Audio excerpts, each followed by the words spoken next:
ಹರಿ ಓಂ ಸ್ನೇಹಿತರೆ, ಅಭಿಷೇಕ್ ಗೌಡ. ಇವತ್ತು ವಿಡಿಯೋ ಮಾಡ್ತಾ ಇರೋ ಉದ್ದೇಶ ಏನಂದ್ರೆ, ಬೆಂಗಳೂರಿನ ಪ್ರತಿಷ್ಠಿತ ದೇವಾಲಯ ಶ್ರೀ ಬನಶಂಕರಮ್ಮನ ದೇವಾಲಯ ಇದೆ. ಆ ದೇವಸ್ಥಾನದ ಹಿಂಭಾಗ ಅಕ್ರಮವಾಗಿ ದನದ ಮಾಂಸ ಮಾರಾಟ ಮಾಡ್ತಾ ಇದ್ದಾರೆ ಅಂತ ಹೇಳಿ ಕುಮಾರಸ್ವಾಮಿ ಲೇಔಟ್ ಪೊಲೀಸ್ ಸ್ಟೇಷನ್ಗೆ ಒಂದು ದೂರನ್ನ ನೀಡ್ತೀನಿ. ಆ ದೂರಿಗೆ ಕುಮಾರಸ್ವಾಮಿ ಲೇಔಟ್ ಪೊಲೀಸ್ ಸ್ಟೇಷನ್ ಅವರು ನನಗೆ ಒಂದು ಇಂಬರವನ್ನ ನೀಡುತ್ತಾರೆ. ಆ ಇಂಬರದಲ್ಲಿ ಏನಿದೆ ಅಂತ ಹೇಳ್ತೀನಿ ನೋಡಿ. ಏನು ಸ್ಟಾಲ್ನ ಮಾಲೀಕರನ್ನ ಕರೆಸ್ತಾರಂತೆ ಕುಮಾರಸ್ವಾಮಿ ಲೇಔಟ್ ಪೊಲೀಸ್ನವರು. ಆ ಸ್ಟಾಲ್ ಮಾಲೀಕರನ್ನ ಕರೆಸಿ ಅಲ್ಲಿ ಎಮ್ಮೆ ಮಾರಾಟ ಮಾಡಲು BBMPಯಿಂದ ಅನುಮತಿ ಪಡೆದಿರ್ತಾರೆ ಅಂತ ಹೇಳಿ ಆ ಸ್ಟಾಲ್ನ ಮಾಲೀಕರು ಪೊಲೀಸ್ನವ್ರಿಗೆ ಹೇಳ್ತಾರಂತೆ ಅಂತ ಹೇಳಿ ನನಗೆ ಒಂದು ಇಂಬರವನ್ನ ನೀಡುತ್ತಾರೆ. BBMP ಅಧಿಕಾರಿಗಳು ಇಲ್ಲಿ ಎಮ್ಮೆ ಮಾಂಸ ಮಾರಾಟ ಮಾಡೋದಕ್ಕೆ ಮಾತ್ರ ಅನುಮತಿ ಕೊಟ್ಟಿದ್ದಾರೆ, ಇಲ್ಲ ದನಿನ ಮಾಂಸ ಮಾರಾಟ ಮಾಡೋದಕ್ಕೂ ಅನುಮತಿ ಕೊಟ್ಟಿದ್ದಾರಾ? ಅಲ್ಲಿ ಎಮ್ಮೆ ಮಾಂಸ ಮಾತ್ರ ಮಾರಾಟ ಮಾಡ್ತಾ ಇಲ್ಲ, ದನಿನ ಮಾಂಸನೂ ಸಹ ಮಾರಾಟ ಮಾಡ್ತಾ ಇದ್ದಾರೆ. ನೀವು ಕಡಿವಾಣ ಹಾಕಿಲ್ಲ ಅಂದ್ರೆ ಇದಕ್ಕೆ ಮುಂದೆ ಆಗುವ ಅನಾಹುತಗಳಿಗೆ BBMP ಅಧಿಕಾರಿಗಳೇ ನೇರ ಹೊಣೆ.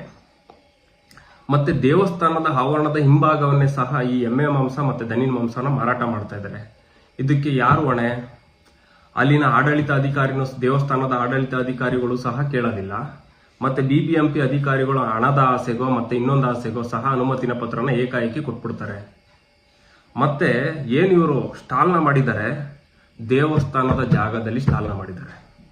ಇವತ್ತು ಸರ್ವೆ ನಂಬರ್ 64 and 66 ಆ ಜಾಗ ಇದೆಯಲ್ಲ, ಆ ಜಾಗದಲ್ಲಿ ಈಗಲೂ ಸಹ ಯಾರೇ ಆದ್ರೂ ತೆಗೆದು ನೋಡಿದ್ರೆ, ಏನು ಜರಗ್ನಹಳ್ಳಿ, ಬೆಂಗಳೂರು ಸೌತ್, ಉತ್ರಹಳ್ಳಿ 1, ಬೆಂಗಳೂರು ಅರ್ಬನ್, ಈ ಜಾಗದಲ್ಲಿ ಸಹ ಯಾರು ಬೇಕಾದ್ರೂ ತೆಗೆದು ನೋಡಿ. ಸರ್ವೆ ನಂಬರ್ 64 and 66 ಈ ಜಾಗ ಸಹ ಬನಶಂಕರಮ್ಮನ ದೇವಾಲಯದ ಜಾಗ ಅಂತ ಬರ್ತಾ ಇದೆ. ದೇವಸ್ಥಾನದ ಜಾಗದಲ್ಲಿ ದನಿನ ಮಾಂಸ, ಎಮ್ಮೆ ಮಾಂಸ ಮಾರಾಟ ಮಾಡೋದಕ್ಕೆ BBMP ಅಧಿಕಾರಿಗಳು ಹೆಂಗೆ ಪರ್ಮಿಷನ್ ಕೊಟ್ರು? ಇದು ನಮ್ಗೆ ಅರ್ಥನೇ ಆಗ್ತಾ ಇಲ್ಲ. ಅಥವಾ ಇನ್ನೊಂದು ಶ್ರದ್ಧಾ ಕೇಂದ್ರ ಜಾಗದಲ್ಲಿ ಮತ್ತೊಂದು ಮಾಂಸ, ಮಗದೊಂದು ಮಾಂಸನ ಮಾರಾಟ ಮಾಡೋದಕ್ಕೆ BBMP ಅಧಿಕಾರಿಗಳು ಅನುಮತಿ ಪತ್ರ ಕೊಡ್ತಾರಾ? ಇವತ್ತು BBMP ಅಧಿಕಾರಿಗಳು ಹಣದಾಸೆಗೆ ಏನ್ ಬೇಕಾದ್ರೂ ಮಾಡೋದಕ್ಕೆ ನಿಂತಿದ್ದಾರೆ ಅನ್ಸುತ್ತೆ. ಇವತ್ತು BBMP ಅಧಿಕಾರಿಗಳು ಹೇಳ್ತಾರೆ, ಆ ಜಾಗದಲ್ಲಿ ಬರೀ ಎಮ್ಮೆ ಮಾಂಸ ಮಾರಾಟ ಮಾಡೋದಕ್ಕೆ ಅನುಮತಿ ಪತ್ರ ಕೊಟ್ಟಿದೀವಿ ಅಂತ ಹೇಳ್ತಾರೆ. BBMP ಅಧಿಕಾರಿಗಳು ಯಾರು ಬೇಕಾದ್ರೂ ಸಹ ನಿಮ್ಮ ಮನೆಗೆ ದನದ ಮಾಂಸ ಬೇಕು ಅಂದ್ರೆ ಹೋಮ್ ಡೆಲಿವರಿ ಸಹ ಆ ಸ್ಟಾಲ್ನ ಮಾಲೀಕರು ಕೊಡ್ತಾರೆ. ಬೇಕಾದ್ರೆ ನೀವು ಸಹ ಹೋಗಿ ಆನ್ಲೈನ್ ಅಲ್ಲಿ ಬುಕ್ ಮಾಡ್ಕೋಬಹುದು. ನಿಮ್ಮ ಮನೆಗೆ ಬೇಕಾದ್ರೆ ದನಿನ ಮಾಂಸನ ಬೇಕು ಅಂದ್ರೆ ಈಗಲೂ ಸಹ ಹೋಮ್ ಡೆಲಿವರಿ ಮಾಡ್ಕೊಡ್ತಾರೆ. ಬೇಕಾದ್ರೆ ಒಂದ್ಸಲ ಟ್ರಯಲ್ ಮಾಡಿ ನೋಡಿ, ಅವರ ದನಿನ ಮಾಂಸನ ಸಪ್ಲೈ ಮಾಡ್ತಾರಾ ಮಾಡಲ್ವಾ ಅನ್ನೋದು ನಿಮ್ಗೆ ನೇರವಾಗಿ ಗೊತ್ತಾಗುತ್ತೆ. BBMP ಅಧಿಕಾರಿಗಳಿಗೆ ನಾವು ನೇರವಾಗಿ ವಾರ್ನಿಂಗ್ ಮಾಡ್ತಾ ಇಲ್ಲ, ನಾವು ವಾರ್ನಿಂಗ್ ಮಾಡ್ತಾ ಇದೀವಿ ಅಂತ ಅನ್ಕೊಳ್ಳಿ, ಅಥವಾ ಈ ವಿಡಿಯೋ ಮುಖಾಂತರ ನಾವು ನಿಮ್ಮ ಹತ್ರ ಕೇಳ್ಕೊಳ್ತಾ ಇದೀವಿ ಅಂತನಾದ್ರೂ ಅನ್ಕೊಳ್ಳಿ.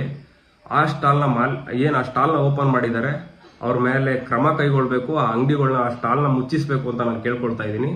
ಅಥವಾ ಮುಂದೆ ಆಗುವಂತ ಅನಾಹುತಗಳಿಗೆ BBMP ಅಧಿಕಾರಿಗಳು ನೇರ ಹೊಣೆ ಆಗ್ತಾರೆ. ಒಂದು ಶ್ರದ್ಧಾ ಕೇಂದ್ರ ಇರುತ್ತೆ, ಆ ಶ್ರದ್ಧಾ ಕೇಂದ್ರದ ಪಕ್ಕ ಹೆಂಗ್ ಅನುಮತಿ ಕೊಡ್ತೀರಾ? ಅಲ್ಲಿನ ಭಕ್ತಾದಿಗಳಿಗೆ ನೋವು ಉಂಟಾಗುತ್ತೆ ಅಂತ BBMP ಅಧಿಕಾರಿಗಳು ಗೊತ್ತಾಗ್ಲಿಲ್ವಾ? ಯಾವ ಆಧಾರದ ಮೇಲೆ ನೀವು ಕೊಟ್ಟಿದ್ದೀರಾ ಅಂತ ನನಗೆ ಅರ್ಥ ಆಗ್ತಾ ಇಲ್ಲ ಅಂತ ಹೇಳ್ತಾ ಈ ವಿಡಿಯೋನ ಮುಗಿಸ್ತಾ ಇದ್ದೀನಿ. ಮತ್ತೆ ಇಲ್ಲಿ ನೋಡಿ, ತಾವು ಅನುಮತಿ ಕೊಟ್ಟಿದ್ದೀರಾ ಅನ್ನೋದಕ್ಕೆ ನೇರ ಸಾಕ್ಷಿ ಇಲ್ಲಿದೆ. ಬೇಕಾದ್ರೆ ಸರ್ವೆ ನಂಬರ್ 64 and 66 ಜಾಗನ ಯಾರು ಬೇಕಾದ್ರೂ ಸಹ ಚೆಕ್ ಮಾಡಿ. ಅದು ಬನಶಂಕರಮ್ಮನ ದೇವಾಲಯದ ಜಾಗ ಅಂತ ಬರ್ತಾ ಇದೆ.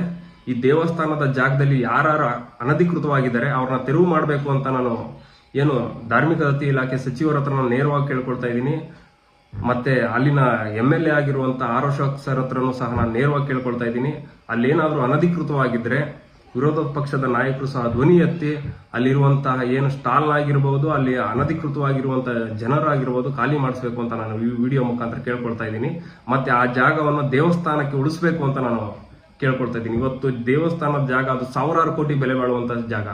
ಆ ಜಾಗವನ್ನು ಉಳಿಸಿ ಮತ್ತೆ ಆ ಜಾಗವನ್ನು ದೇವಸ್ಥಾನಕ್ಕೆ ಕೊಡಿಸ್ಬೇಕು ಅಂತ ನಾನು ಕೇಳ್ಕೊಳ್ತಾ ಇದ್ದೀನಿ. ಮತ್ತೆ ಅಲ್ಲಿನ ಆಡಳಿತಾಧಿಕಾರಿ, ಏನು ದೇವಸ್ಥಾನದ EO ಇದ್ದಾರೆ, ಅವ್ರಿಗೂ ಸಹ ಜವಾಬ್ದಾರಿ ಇರುತ್ತೆ.